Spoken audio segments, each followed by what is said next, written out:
if we're trying to develop an EVP for our companies, if I'm doing this in my company, give me 3 components that are key to such project, to developing an EVP.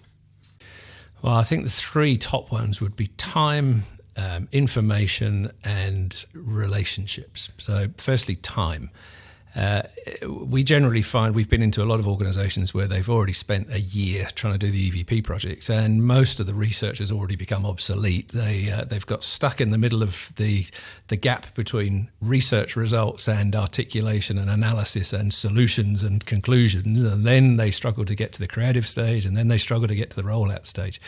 Time frames, we recommend no matter the size of the organisation, try and capture it within 3 months if we can. 3 to 6 if it's a big organisation. If it's a global business, let's talk.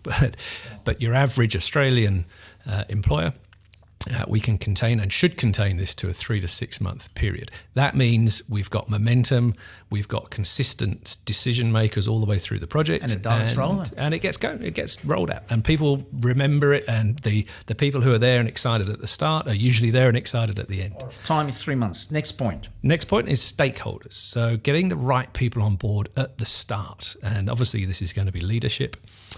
You need to think very carefully about the people who will otherwise derail this at some point down the track.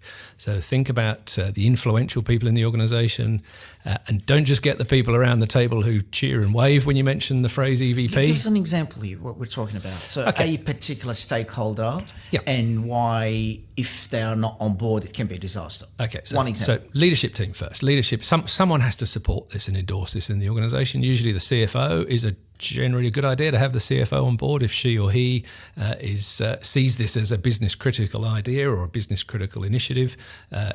They will use their own influence and persuasion to get it over the line. The CEO needs to know this is a good idea and you need to sell it to the CEO in a way that they understand and is relevant to them. But do you really sell it, or is it? Of course. Or does it really sell itself? Well, there is the solution of it. So the result sells itself. So it's there. You have to get it right. So, you shouldn't have to sell it too much to the CEO. So most organisations are not clean canvases. They have stains all over the canvas. They've got paintings that have already been started and removed and painted over.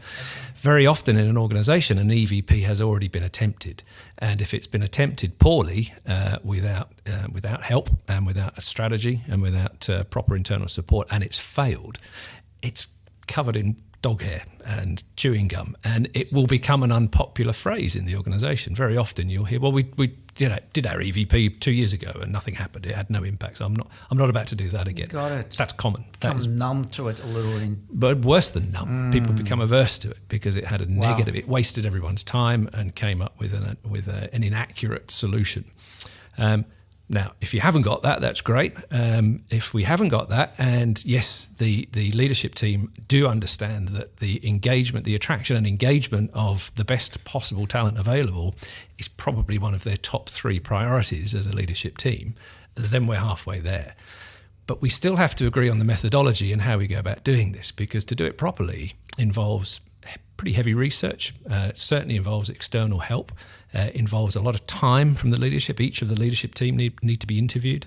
A large proportion of the organisation needs to be interviewed personally. And then once we do all this, we start creating an expectation that things are going to change. When employees and indeed leadership teams talk about their employment experience, it's a very personal thing. We spend more time with our employer than we do often with our partners in life. And we love talking about it. There's a phrase, survey fatigue in a lot of organisations. Yes. Oh, God, we can't ask them again. We've already asked them to. Well, it's probably not survey fatigue. The correct phrase should be survey cynicism, because people actually do like talking about their employment. But what they don't like is when they talk about it, they unload and unleash their problems and their opinions, and then nothing's done about it. That creates a problem. I didn't mind it before when you just ignored me, but now you've half promised me change and not delivered it. Now you've lied to me. So you've changed the dynamic of the organisation enormously. So this is why it scares leadership teams, particularly if they've had experience of this done poorly in another organisation. It can actually damage the organisation. So that's something to be wary of. But the reason I mentioned stakeholders is that not only do you have to have the budget requirements for this, that's generally, although it's hard, it's usually the straightforward piece, that's the easy bit. Establishing a value of this in the organisation is the easy bit. Getting everyone to agree on how we go about this is the hard part. So if you have a strong brand presence, then you are going to have a very difficult discussion with your marketing department about who owns this project, because you are talking about doing the same project that they want to do. They'll be talking about internalising the consumer promise, which means how do we engage our employees into keeping our customers happy all the time? And that's really about what's good for the organisation. Where HR come into this is to say, that's great, but how do we engage people to want to do that? And how do we empower them to do that? And often marketing says, we don't care. HR's answer to that is, well, we do. So we can complete the other side of this argument. Okay. Rather than what happens normally is an HR department will embark on an EVP, marketing will start getting scared because it involves promises and behaviours and certain things, and will come in and derail it very often. So getting marketing on board is absolutely vital. So we've covered 2 points so far, time and stakeholders. Correct. And we want to talk about the third point now. So the question was 3 components that are key when building an EVP. So we've covered time and stakeholders. Yep. The third point was information, getting the right information. So there's a tendency in organisations to think we know what people think. We'd like to think we know how people think.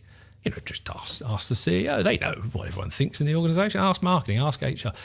Well, that's not always the case. People aren't always transparent and honest in their discussions with their own employers about what's perhaps wrong in the organisation. Yeah. It might be tolerably wrong, but if it's intolerably wrong, we've got a problem. So using an external group to tease out the information that we really need to hear, not the stuff we'd like to hear, but the stuff we need to hear. Because once we hear that, we can do something about improving it, or indeed keeping it. Very often it's luck that we create an EVP without proper research. The reason that research is so important is that sometime down the track of this project, in 3 months, when we've got all of our research, articulation and conclusions in place, we are going to go to leadership and ask them for some change. We need to change a few things around here, guys. We need to stop talking about work-life balance, because most of the people here work 60 hours a week and are not too happy with that. So we either provide the work-life balance that we talk about, or we stop talking about it. We might find that we're behind on pay scales. We might find that we have a big problem with isolated components of the workforce. We might find we have unconscious bias in the organisation. We might find that we have a problem with diversity and inclusion. What we will do is find out exactly what's wrong with the organisation by asking people and empowering them to give us the truth without fear of ramification. Yeah. So one of the mistakes that organisations often make is when they're asking people questions, they put HR in the room. No one's going to be honest with you in that instance. It's like having your dad at your 21st birthday party. It just ruins the mood. The other thing is, I was going next week. No, in a few years' time. The other tip is in focus groups, when we talk to a half dozen or more people at one time, you never have people at different levels of authority, because the only people in the room that are going to talk are the most important people. The junior people are not going to say anything that's truthful, particularly if it's got to do with the person sitting next to them. So there are some tried and tested and very important means of gathering research data that we know are going to be true, because we need to know this stuff is unequivocally true, because we are going to be asking the leadership team for some money, for some change, for some difficult decisions to be made. And their first instinct is going to say, well, why? Why do we need to do this? Is this your opinion that we need to do this? No, it's not our opinion. We have researched the organisation and it's unequivocal that we need to effect this change. Hence the quality of the research. The quality of the research. The environment where the person is and who the person is and the question, all that based on experience can make or break the whole quality of the data. Well, the first instinct of any leadership team that doesn't want to spend money, and it's their responsibility to be prudent with expenditure, is to pick apart the data, is to say, well, how do we know this is true? And if you haven't got robust research and all the seams rip and the stuffing comes out in front of your eyes, you're not going to get support for this. That's often where these projects fail, is because the research wasn't conducted properly and it wasn't convincing enough to effect the change that needs to be made. There's a lot involved.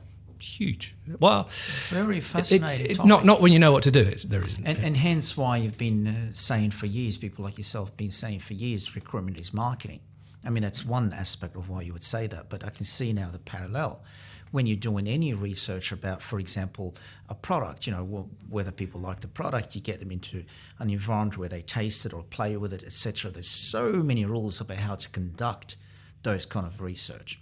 And then people, there's organisations that charge a lot of money for that because they produce reliable data. It takes a lot of experience to get that right. But the very act of doing an EVP project can actually impact your engagement levels, because suddenly people start, and the word spreads, even if you're only, and we generally only speak to 5 to 10% of the organisation. In your 1,000 employee organisation, we might talk to 100 people.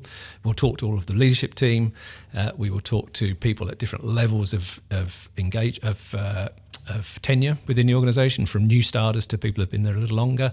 We'll talk to skill short groups that we particularly want to know about, which will provide an endorsement or a support for the financial support for the project. If we can find 5 of those people, it pays for the EVP project to start with. So once we've been and spoken to these people, the 10% of the organisation we talk to everyone else. So that within a very short period of time, within days, the whole organisation know this is going on, even though we haven't told them.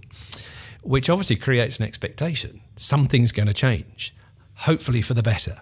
So that's a very important reason and support for this 3-month thing. If you don't do something in 3 months, you have created disengagement within the organisation. It's like that old phrase: when you join a company, you have 100 days to make an impact. Okay. If you haven't made an impact within 100 days, you are deemed to have become part of the problem. And organisations very much run like this. I see 100-day cycles in most large organisations. 3 months is a very important time frame. I don't know why, it just is. So the act of doing an EVP or an EVP project can create enormous expectation, positive expectation amongst the workforce. And if we can deliver on that, we don't have to do everything that was asked. We certainly don't have to fix everything. But as long as we've edged the organisation forwards, as long as we're showing progress, we're showing transformation, we're showing a positive direction, you will increase engagement. And once you've done that, you can then start looking at other tactics. So people are more likely to refer other people if they are already engaged in the organisation.